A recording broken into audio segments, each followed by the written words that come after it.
numbers. Okay? All right. And then number 6. Keep going on this one. And this isn't too bad. This is just y equals 1 over x. And we call this swoosh because it kind of goes swoosh like that, swoosh down like that. Goes like swoosh.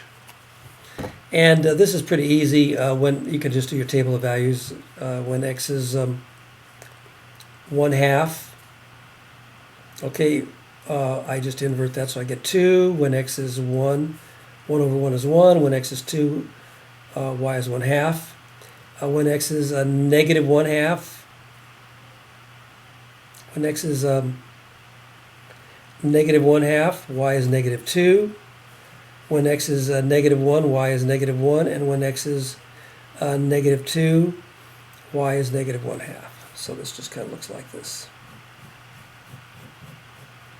And it's asymptotic to both the axes. So you got to be careful here.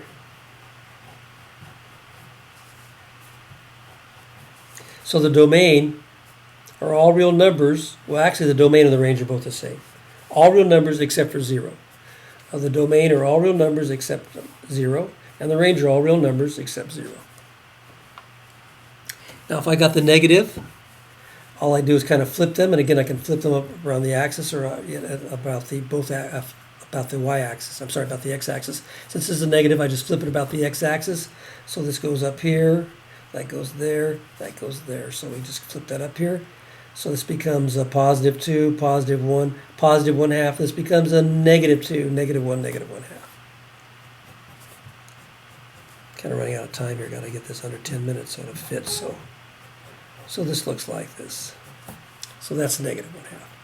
And now this last one, letter C, it's 1 over x minus 2. So this is like a horizontal shift. This is not a vertical shift because the number isn't over here. I'm not adding it to the whole thing.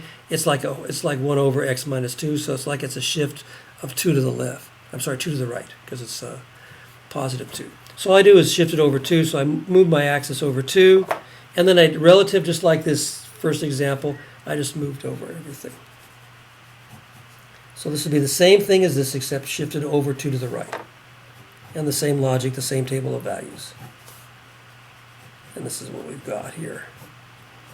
Now, this will change because it's shifted over. It's going to change the domain. The domain are all real numbers except for 2, but the range is going to be all real numbers except for 0. That's not going to change.